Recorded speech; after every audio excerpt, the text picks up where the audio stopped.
My name is Faridah Nambi, and we are going to talk about spiritual truth or our values in that cross over in different kinds of religious sects, such that everybody of you will relate within your own religious spaces. These are values that cross over within each one of our religion, and really for the background for this show is to be reminded of the fundamental truth that God requires us to do. And I was talking about it with Tony. Lenart is not a new face onto this show, and we are really honored to have you back to this show to talk to us about the spiritual values. And you're most welcome. Thank you. Lovely to be here. Those of you, is this a new face? I don't think so. So they are familiar to you. And thank you so much for coming back this afternoon for this show. So, Tony, I would like to ask you about your understanding of these either principles. They've been around for generations, but we need to be reminded of them. What do you have to say about them? Yeah, the majority of the world say that they're religious. They go to church, they go to the mosque, to the temple, and they praise God. But they don't necessarily lead a life that has the fullness of God, the fullness of a spiritual life. And I find it particularly interesting. I'm a Christian, as you know. Very pleased to have some of my friends, Bishop Hannington, and Pastor Ruben, Pastor Viguma. It's lovely to have you here. From the Christian side, when you have a look within the Gospels, what you see is basically a story about this spiritual rebel called Jesus. And he came along and was teaching people to be truly loving to everyone. Yes. He was loving of the prostitutes, he was loving of the drunkards, he was loving of the tax collectors who were the traitors of the time. He just loved everyone unconditionally. He didn't judge them, he didn't condemn them, and he truly demonstrated what real spirituality is. And at the time, the people who were against Christ were the Pharisees. If you want to call it that, they were the bad guys in the gospel. And it's not that they were bad, though. They were actually very beautiful people, very strong in their belief, very committed to their religion. And yet, they missed the essential point.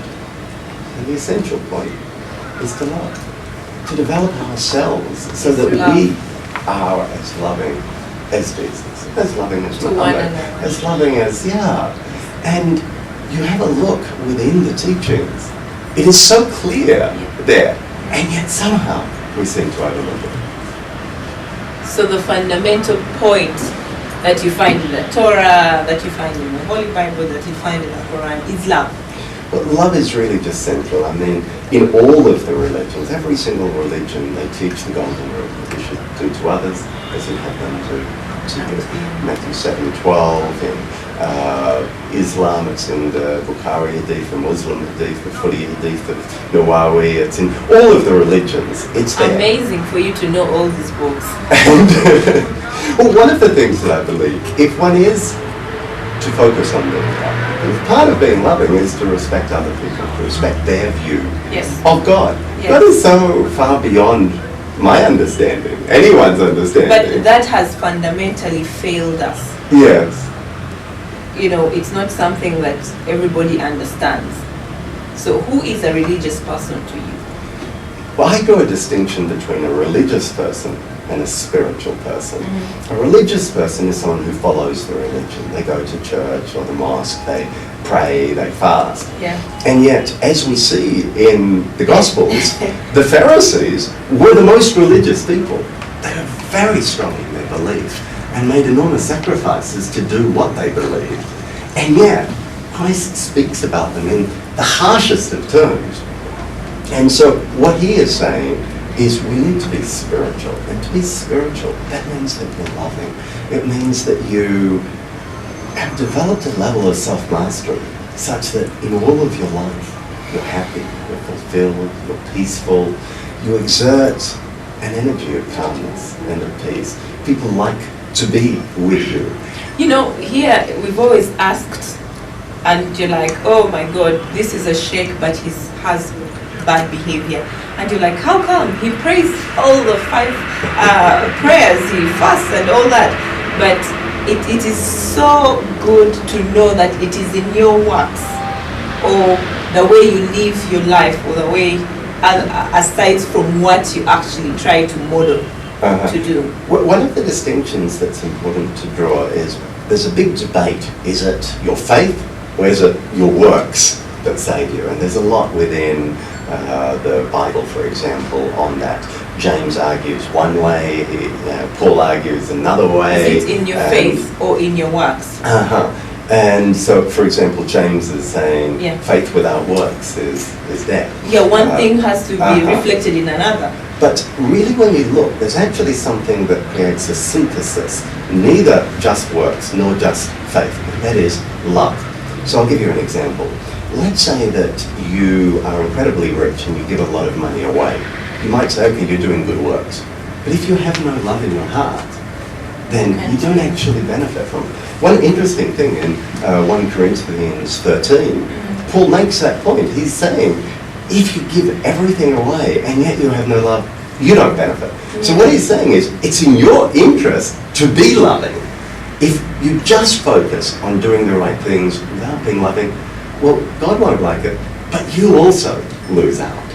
And so, really, it's not so much works per se, nor faith, but love. And again, within Corinthians, Paul is saying, of faith, of hope, and of love. Love is the greatest. That if you have the faith to move mountains, and yet you don't love, you're nothing. And so we see time and again it comes back to that aspect of loving. Not so much as a duty, but because God is love. He who loves knows God. In our daily struggles, trials and tribulations, and generational curses, most of people are robbed or they're not offered love. It's sort of like something that has to be breathed into you, such that you breathe it into another person, and I'm really serious here, because there are people who have had dire circumstances, and I need you to be speaking to those. Because we can sit here and say, oh my God, you have to love, because God says that there is love. And this is a person wondering why they are even on this earth. I'm telling you, this I've met. They finished school and sort of like life has, gone a different bad way, and they're asking, why am I here? How can those still love? Well, it's a good question. One of the things often the church talks about forgiveness. You have to forgive. And it's like, if you've had all of these terrible things done to you, maybe you were raped as a child or molested or you got all HIV, sorts of AIDS. things. That's right. Yes. It can be very hard to forgive. And yet, I had a wonderful definition just a few days ago. Forgiveness is about remembering, but without bitterness. So forgive and forget doesn't really work. You won't forget. But if you can remember and yet not be bitter, then you can move on. And the reality is that through everything in life, we learn. Often when we look back on life, the hardest things taught us the deepest lessons, helped us to grow the most as people. And the reality is that all of us are imperfect in one way or another. Certainly I don't molest anyone, I don't kill anyone. But if you went to talk to the ants in my kitchen, they'd say, this terrible Tony, he massacres us and kills us. Indeed. So, we all have within us some element of negativity, of a hard heart. And when we can recognize that in others, it's just a different grade of what is within ourselves, and when we recognize that it's for our own benefit that we can move on, that we learn the good things from what happened, then we can really grow. And of course, it's not an easy thing. It is a life process, and yet it is so critical for our spiritual advancement, for our ability to be good fathers and mothers, husbands and wives, and of course for our own happiness. So it essentially comes from forgiveness. Well, more than that, forgiveness is a very key element. But at the deepest level, love is not even something you do. Love is a state of beingness. If you were to meet Jesus, it's like there would be this energy about him, just total peace and calmness. You'd feel yourself just connecting with him. And it's not that he would do anything for you. He didn't set up any orphanages. He didn't, apart from one He did more than that. He performed miracles. Miracles, yes.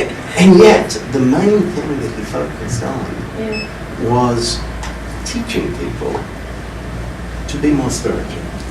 And one of the things that I think is sometimes hard in Uganda is that because money is so tight, and it is so difficult for so many families, people mix love and giving money together.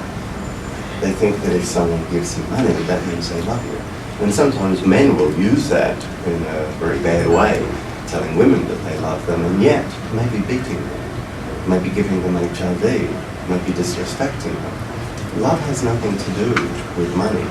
And in fact, although it does, a father who makes a sacrifice to send the kids to school, yes, you can say the money he'd spent is a sign of love, but in reality it's the sacrifice and the commitment to the children that is the loving thing.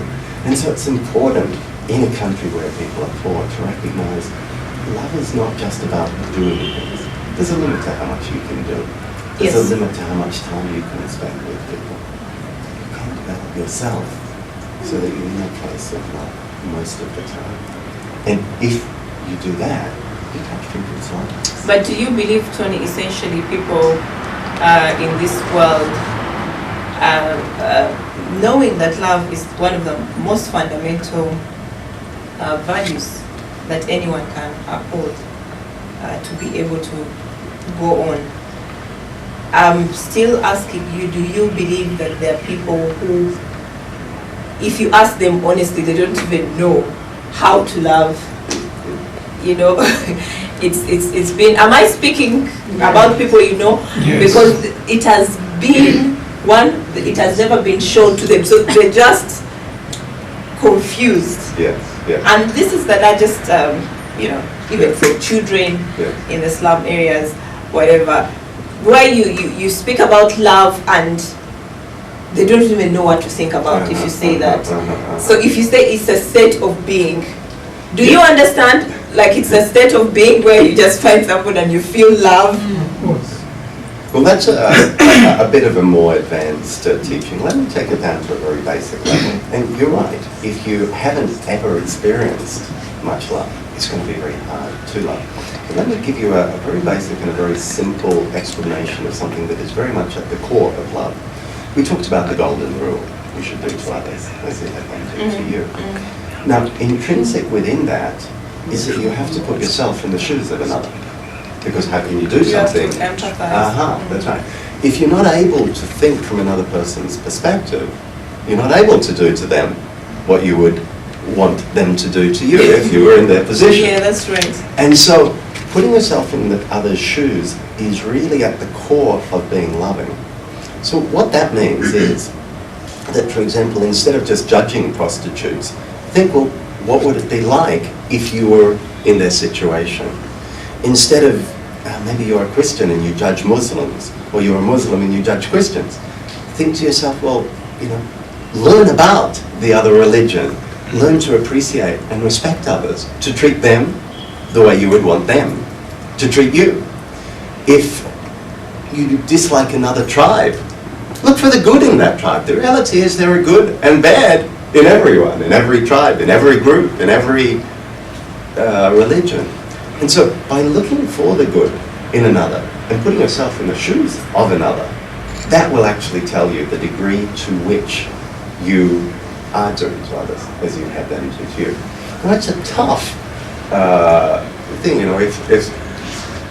if I really want to upset a pastor, I'll say to them, one of the measures of the degree to which you follow Matthew 7:12. Jesus said, this is a summary of the entire law and the teaching of all of the prophets. So that's kind of important, yeah? It's not like just one thing he mentioned in the middle of a long talk. This is the law and the prophets. You do to others as you'd have them do to you. And so I asked them when the last time they put themselves in the shoes of a Muslim. When's the last time they put themselves in the shoes of a homosexual? When is the last time they put themselves in the shoes of a prisoner, of a prostitute? If you haven't put yourself in the shoes of another, then not only are you breaking that rule, but you're also breaking the seventh commandment. You're bearing false witness. How can you ensure you're not bearing false witness if you haven't put yourself in the shoes of another to see things and to understand things from their perspective? And that is something that everyone can do. You read the newspaper, you read about some terrible thing, put yourself in the shoes, try and understand, try and imagine what it would be like being that person.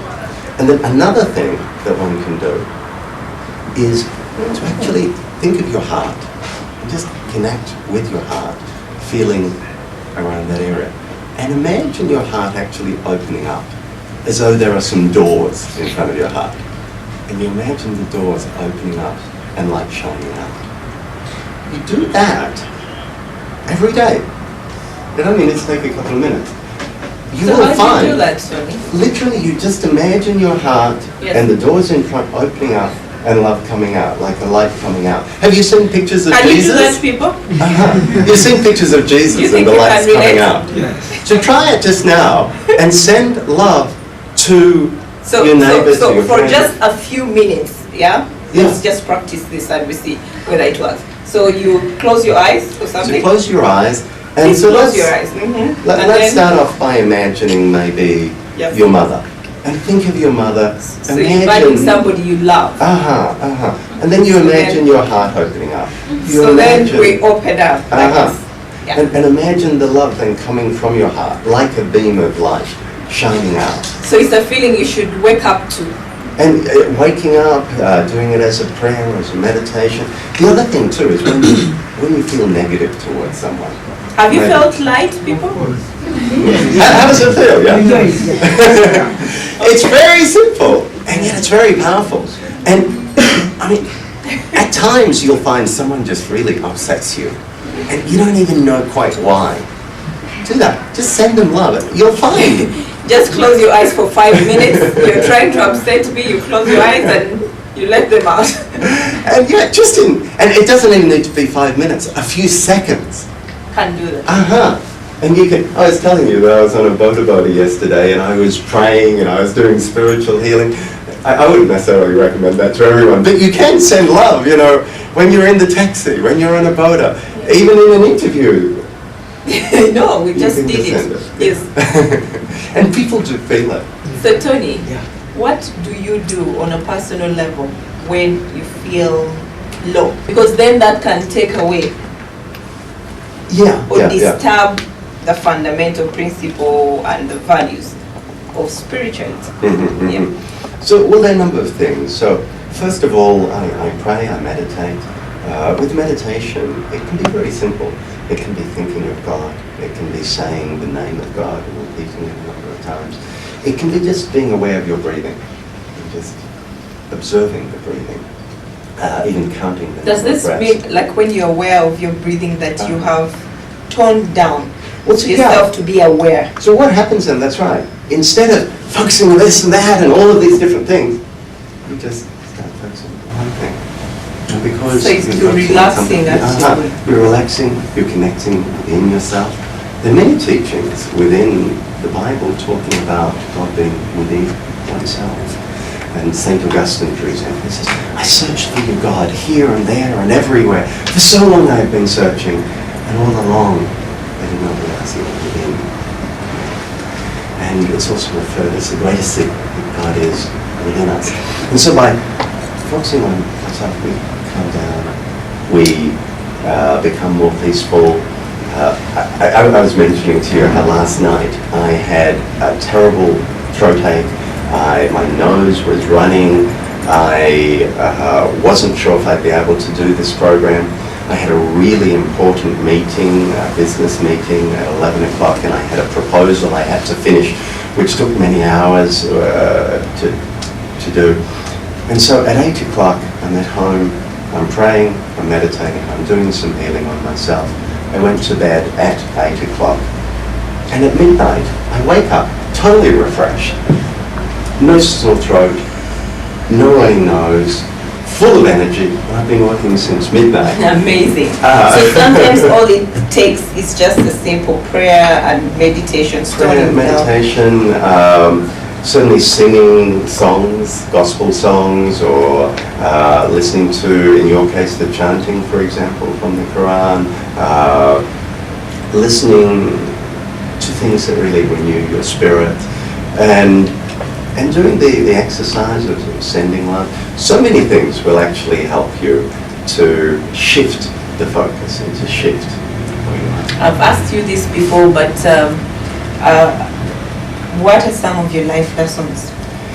Well, yeah, I mean, there's so many lessons. One of the things, as you know, is that I do focus on being loving, and it's so much a core part of all of the religious teachings. It's a core part of personal development. It's a core part of spiritual development. It's a core part of being happy. And so the more that I mentioned occasionally I'll say something that might upset a pastor. Not so much upset, it's more to challenge that. One of the things, for example, Jesus challenged all of the religious people. And if he was to come back today, not just on a cloud to bring us up to heaven, but to come down and live life amongst us, most of the church would probably boycott him. Think about it. I've asked a lot of Ugandans this question. And I said, imagine meeting someone who's homeless, has no money, he maybe doesn't even have any shoes and no wallet. He's very loving, very kind. There are even people following him around and learning from him. No wallet, indeed. What would you think of him? And the answers, oh, it'd be a crazy man. And the interesting thing, I ask Indians the same question. They say, oh, obviously it's a holy man. I'd invite him into my home. Mm-hmm. I'd give him a meal. I'd ask if he would do me the honor of staying overnight. And so we don't really look at what a spiritual person is. But so, in the case of Jesus, he was really challenging, particularly the most religious people. And if I want to challenge a religious person, I'll ask them a simple question. I'll say, so tell me, are you an expert on love? Because if they're following the path of Christianity, Christ tells us, John 13:34, it's the only time he gives a commandment. This is my commandment, love one another. Love as I have loved. And that is how everyone will know that you are my disciples. So yeah, I've focused on love. I've recognized that love is not even so much something that you do for others, you do it for yourself. Yeah. Think of that exercise that I gave you a moment ago, sending love. Now the person you are sending love to, maybe your mother, isn't here with you. And yet you were feeling love when you did it. And if you want to carry that exercise through, send it to your father, to your friends, to just imagine all the people you met even for a few seconds in the street. Send them love. You'll find that you'll develop more love, but you'll also recognize that the power to love is within yourself. And when you get more skilled in that, you will find that then you're not at the mercy of other people. If I go out into the street and I want to give some lollies, some sweets to some homeless children, if they say no thanks, I'm not going to feel upset. Oh no, they're not accepting my love. I just go, that's okay. The love comes from me. I feel good just offering it. And so when one gets to that place of focusing on sending the love, of being love, then relationship problems massively decrease. So the selfishness just is thrown out of the window. Well, you could phrase it that way. As you know, I sometimes talk about being wisely selfish. And so to me, being wisely selfish means identify what you really want in life. And that's to be happy. And if you want to be happy, then learn what makes you happy. I used to be very involved with a distance education university called University of Leadership. And one of the things I'd sometimes ask people is, if you had a choice between doing a master's of love, or masters of happiness, or a masters of business, or a masters of accounting, which would you choose?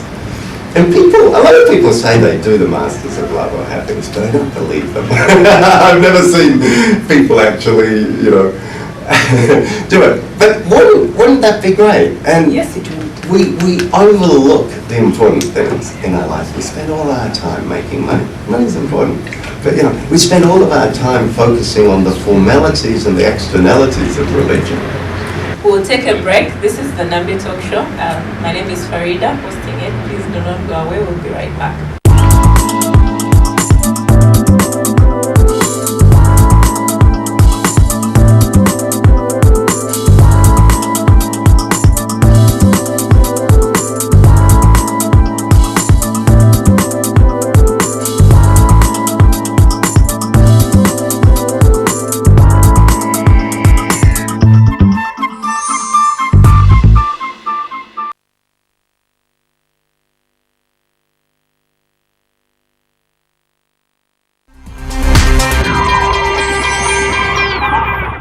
This is the Nambi Talk Show. My name is Faridah Nambi, hosting this show, and we're talking about spiritual truth with my friend Tony Lenart.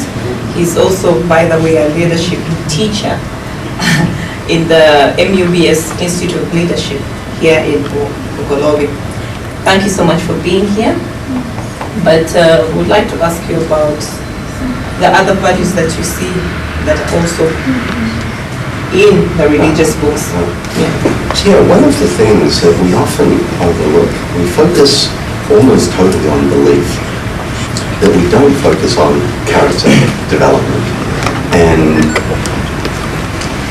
the thing is, when we say that we love God, in truth we love our concept of God, because we can only worship God to the degree that we understand God. And so what happens when our whole focus is on belief, we have nothing to test. Are we developing the sort of character that we're asked to in our holy books?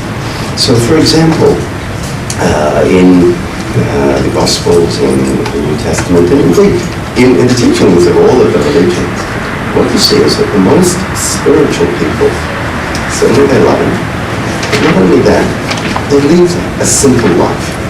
It's not so much about whether they have money or not. It's about, is there a level of simplicity? Are they happy no matter what the circumstances? Or are they greedy and feeling they need this and they need that? If you don't feel content with what you have, then you're not really in that spiritual place. So they're simple. They don't condemn others. It cannot be learned, contentment, no matter what circumstances. Like you feel the whole world, and this I'm still asking for the many people who feel unfinished. But still, within those circumstances, you should have faith. Yeah, well, that's right. That's what real faith is. You recognize that though there are times that seem incredibly difficult, there is a God there who loves you, and you might not quite understand why he's putting you through it, but it will really enrich you in the longer term. Because we need to develop ourselves as people, and you probably know that sometimes when people get incredibly rich, they lose sight of the important things in life. They start getting mean, they don't focus on others, they don't care as much, they're not as spiritual, they're not as religious, they think that they control everything. And so sometimes we have to be broken down a little bit in order to actually learn and in order to grow. You look at the greatest people in the world, people like Nelson Mandela, Gandhi, Martin Luther King, these sorts of people, they went through real difficult times, and yet it led to them having the fullest of experiences. And the other thing is that there's a kind of divine mechanism that occurs that brings equality to everyone. See, in reality, our happiness isn't based upon what we have. Our happiness is largely based upon how we are today compared to yesterday. Yeah. So I'll give you an example. If you came here on a bicycle and you walk outside and someone says to you, hey, I have this even better bicycle. Yours is a 1-speed, I have a 10-speed bicycle. I don't need it anymore, would you like it? You're going to walk away feeling just terrific. Wow, this is like, the best day of my life. And yet if Sudhir, the richest man in Uganda, comes here, parks his Mercedes-Benz outside, and then after the show, he comes out and he sees that the mirror has been stolen. He's not going to say, wow, I'm still the richest man. I still have a $100,000 car. He's going to walk out and say, now my car's only worth $99,950. Look, I don't have a mirror. And so what happens in life is that even if you have the worst of circumstances, Yes. you still will have just as much happiness and just as much sadness, pretty much, as a person for whom life is really working, because you're comparing yourself every moment compared to what has been happening.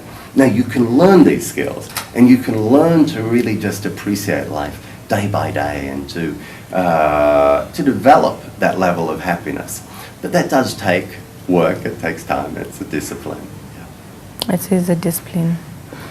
And so, just in terms, you're asking the other qualities of spiritual people, they're very humble. Sometimes what we do is we develop what I call alter egoism. We know that if we're a religious person, we shouldn't appear arrogant. But then what we do is we become arrogant in a tricky way.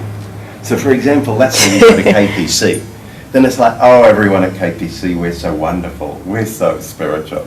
But I don't know, these Catholics, and then making all the judgments about the Catholics. Or the Catholics make the same judgments about people at KPC, or Muslims make the judgments about Christians, or Christians make it about Hindus, or whatever.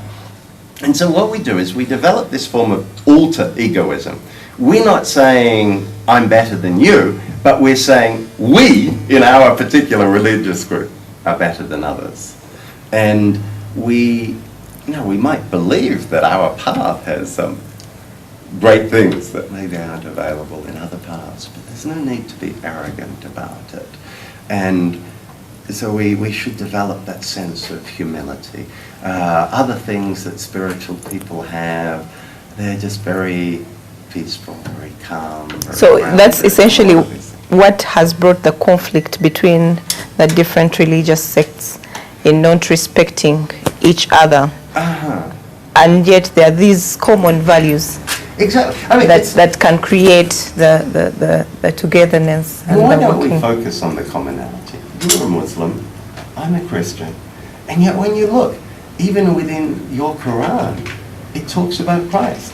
It says that God sent Christ here. No, for me, I'll be honest, what Yeah. humbled me to even be able to sit here and speak to you, being a Christian, and to respect you and listen to you is one of the 6 pillars of the Islamic faith is respect of all the books, including the Bible, Yes, yes. which I'm supposed, and the Torah, which I'm supposed to respect. That's right. So- And you should treat all of So, the but I'm wondering, where then does the conflict come from? Yes.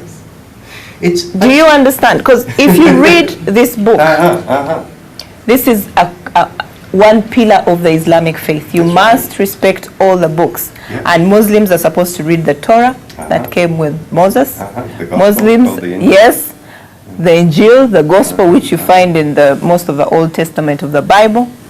And then the other message that came with Prophet Muhammad, peace be upon him. So really, where does the problem, the enormous problem come from? Yeah. By the way, just one point for some viewers out there. There's some Muslims saying, oh yes, but the Gospels have been corrupted. Well, there's certain arguments that different theologians will make about that. But the point is, by 600 AD, when Muhammad was here, the Gospels we have now is the same Gospels as existed then. So when the Quran says read the Gospels and to treat all of the prophets equally, to not give praise to one like Muhammad and not the other like Jesus, then that certainly applies today. So how did it come about? What happens is that we can only understand something at the level of understanding that we have. So for example, if I go to a small little village in Uganda and I talk about the stock exchange in New York, they'll try to understand. They'll not get it. But they won't really get it. Yeah. And then they'll go and they'll talk to someone else and try to... I was just here seated imagining my Butambala people and they're talking about the stock exchange. They'll not get it. So they'll try their best to share what this Mzungu Tony was talking about, but they won't really get it. They won't relate, yeah. And so in the same way, when we talk about such an amazing person, like Christ, or like Gandhi, Muhammad, any of the great saints and prophets that have lived, we try to interpret what they did into our language, into our understanding. And then we use it to justify our need to feel better than other people. Which comes, of course, from a small ego. If we're not feeling good about ourselves, we try to be better than others. And yet, what actually happens is when you do that, you're removed from others. You don't feel better. You feel disconnected. Yeah. And so we put our own smallness onto the holy writings. I mean, I've even seen Christian bishops saying that when it says that you should love everyone, that as you do to the least of Christ's brethren, you're doing to him, that only refers to other Christians. And it's like such a small understanding. It's definitely not part of the teachings. And I mean, you look at Christ, he treated the Roman centurion he gave him as an example of someone who really understands. He gave the Samaritans, this strange religious cult at the time, as an example of the true Christian.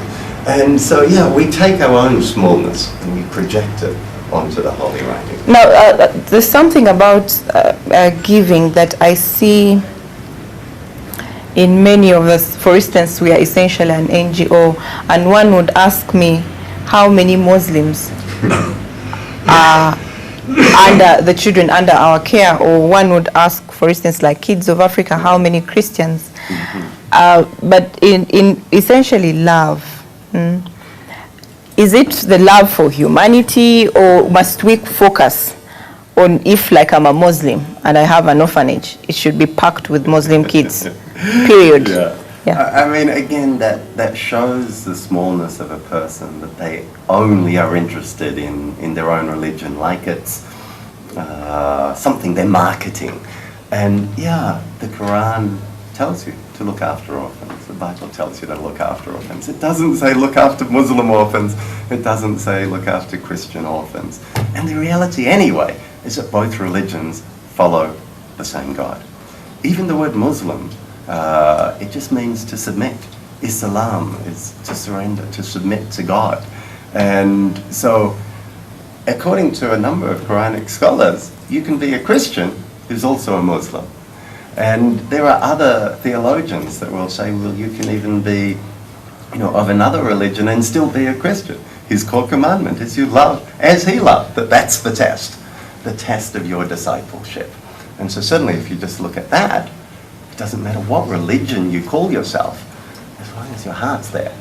And the truly spiritual person sees someone suffering, sees someone in need and wants to help. So all these people that are being partisan, it's really wrong. Well, it's certainly not the core of the religious teachings. It's not. Ego. It's ego. It's ego and promotion of their own religions. Exactly. Oh, okay. So now I would like to call for questions. Those of you who have questions, please come and ask them. I want to ask, the Bible tells us that we should not wrestle against blood and flesh, against the principalities that rule the heavenly places.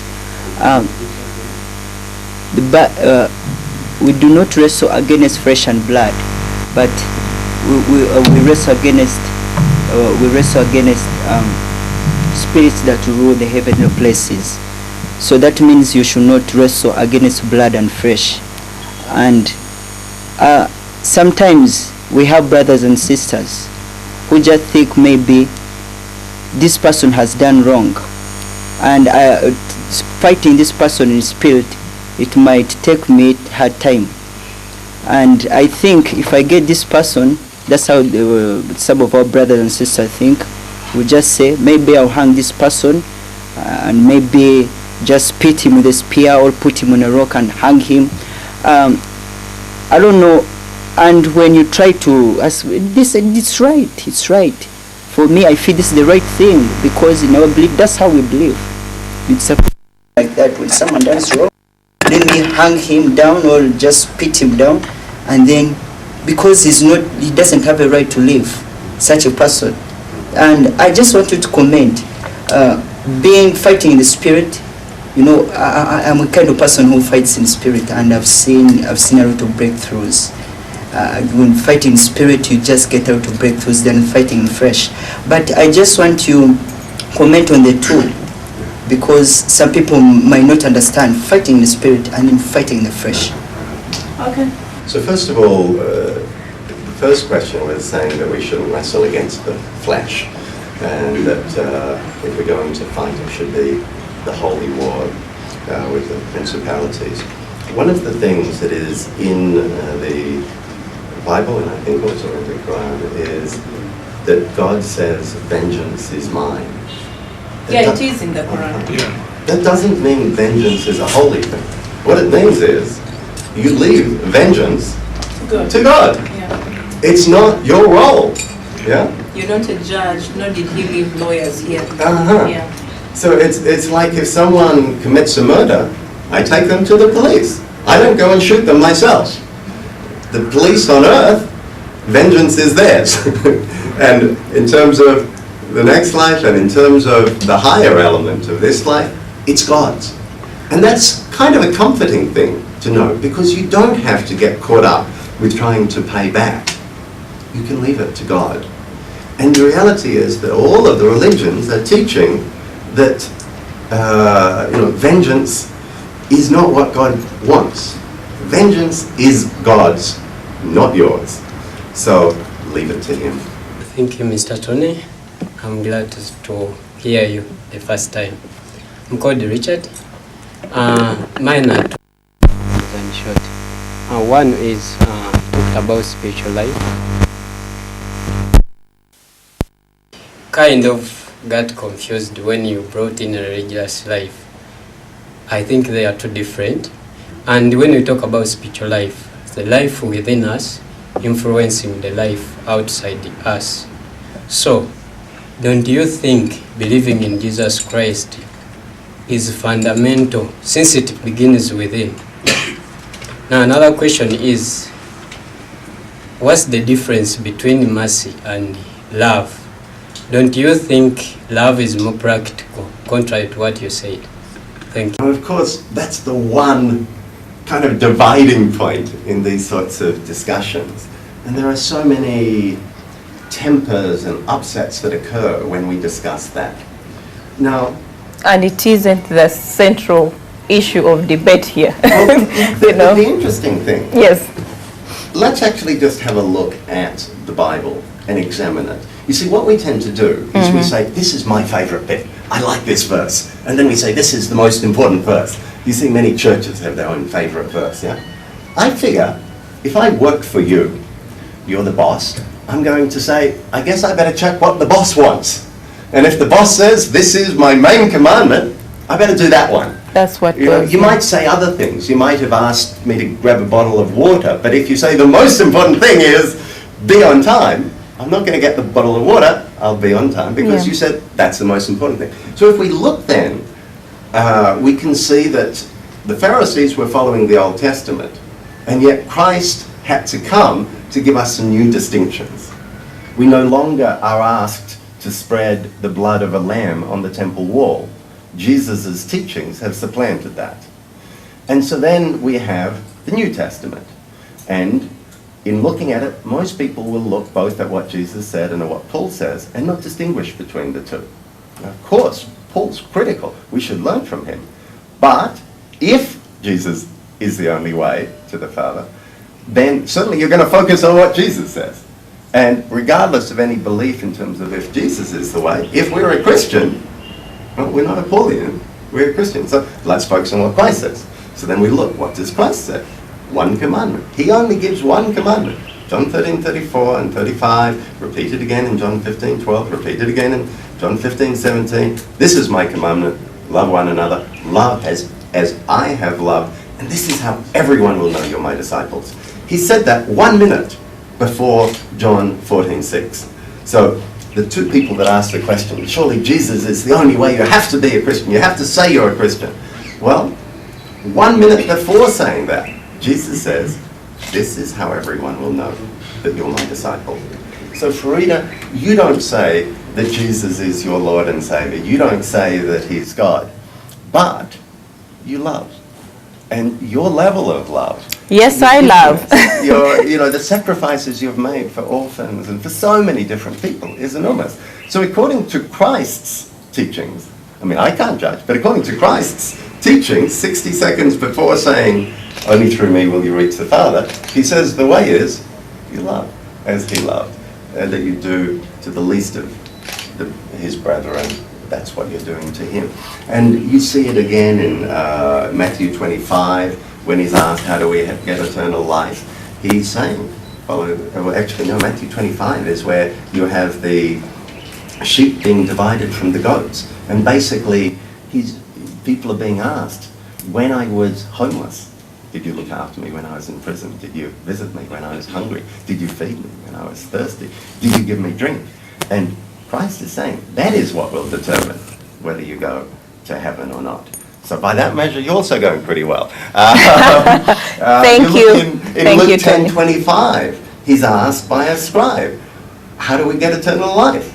He says, love thy Lord God with all of thy heart and thy soul and thy mind, and love thy neighbor. No, but because, as you said, Yeah. I tried to figure out what is the most important thing to me was my relationship with God. Yeah. Yeah. So I then opened the Quran. I knew I had to respect all the books. Yes. I knew everywhere in the Quran is talking about destitute people. And God is essentially saying, we call him Allah, Yes. that if you love me, Yes. you love the old, you love the sick, Yes. you love the orphans. Yes. It is so prevalent Yes. in the Quran. Yes. So I guess that's my way Uh-huh. of getting what I want most in my life. And even people like Pope John Paul and so many top theologians are actually saying now, even if you don't use the word Christ, if you are being loving, if you are spiritual, That's you're, it. You're following Christ. That was his path. That was his way. That was his And truth. really, That- Tony, yeah. that is the truth. Uh-huh. If you're kind, if you're loving, if it doesn't matter whether you're non-denominational. And the reality too Where you- is Jesus is God. So if you love God, Yeah. then if I'm believing that Jesus is God and you love God, then you're loving Jesus. You may not, you might have a different theology, you might have a different belief It is system. different. But why would I focus on that? If we didn't know each other and we were in France and we bump into each other, and I hear that you're from Uganda, I'm going to go, wow, you're from Uganda? Oh, I lived there for a number of years. Where are you from? And we'll be talking and we'll be appreciating the commonality. And we'll really enjoy that. We're not going to focus on the fact that you're a Buganda and I'm not, or that you live in Kamboja and I'm staying in Mignogno. We're going to focus on the commonalities. Why don't we have that same level of love and respect that as a Christian we meet a Muslim and we say, wow, I really admire the fact you're praying 5 times a day. I really admire your remembrance of God. I really admire, that in Rwanda, the only place that was safe for people during the genocide was the mosque. So let me learn from that. And that as a Muslim, maybe you learn from Christ.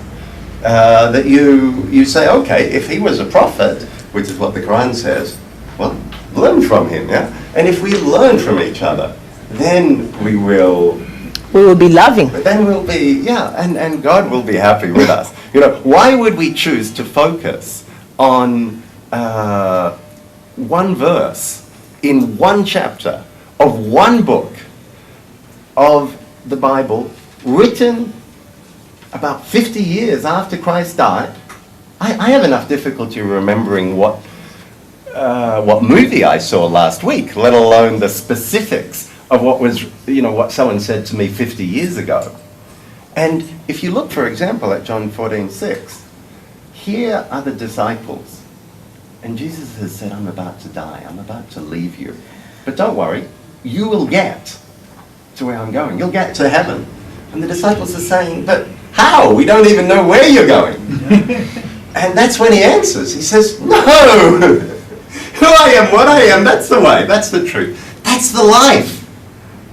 Through me, you will reach the Father, through what I've taught, through what I've shared with you, through the life that I've led. Here were these the values Jews that I've led. who were living, many people like the Pharisees, harsh and rigid and without the love. And Jesus comes and he says, this is the path. And so definitely for them, he was very much the way, the life, and the truth. And through learning from Jesus, that is the path. Through learning love, we will reach the Father. When someone believes in Jesus Christ, it says that you've received salvation. Is it possible for someone who has believed in Jesus Christ to lose his or her salvation again? Then, thirdly, I've always watched movies showing Jesus Christ, and then even pictures of Jesus Christ. I don't know whether Simeon is confused. Are those really the real pictures of Jesus Christ? Does these pictures exist anywhere? Thank you very much. Sorry I couldn't answer all of your questions. We would like to take a break. We will be right back, and I'm allowing you, Tony, to just answer one question, which was really funny to me. And the issue is the pictures. Somebody asked about the pictures.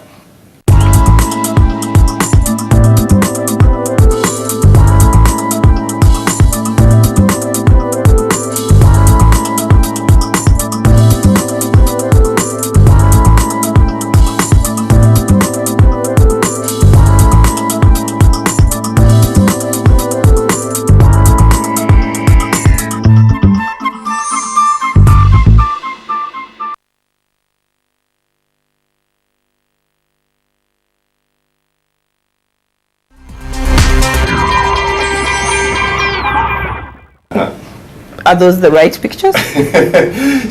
Well, obviously there weren't any movie cameras around 2,000 years ago. So no, they're our artistic representation of what Christ looked.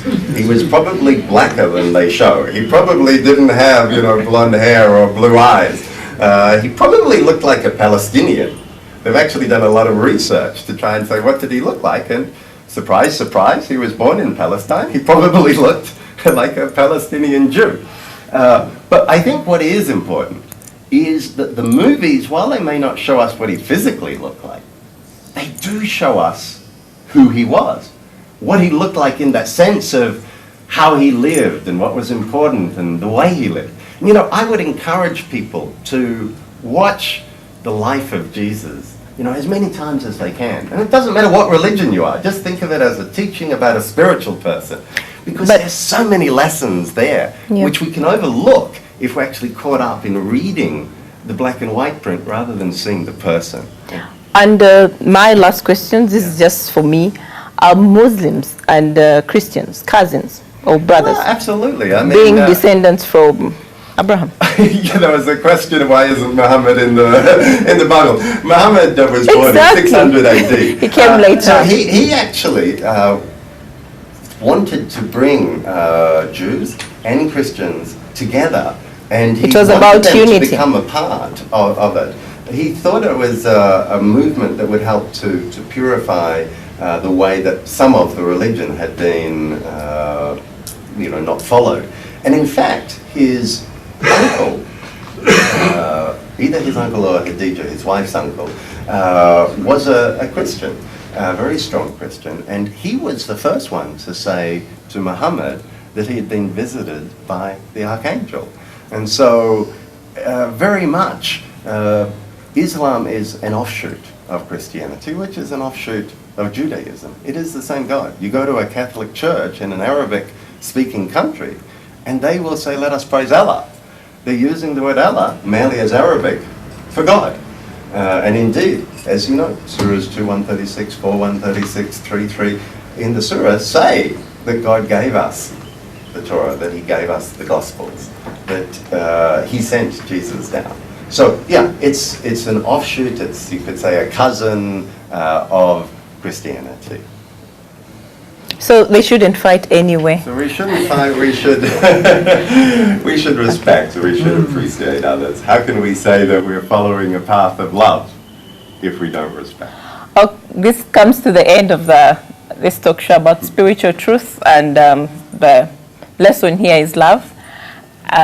My name is Faridah.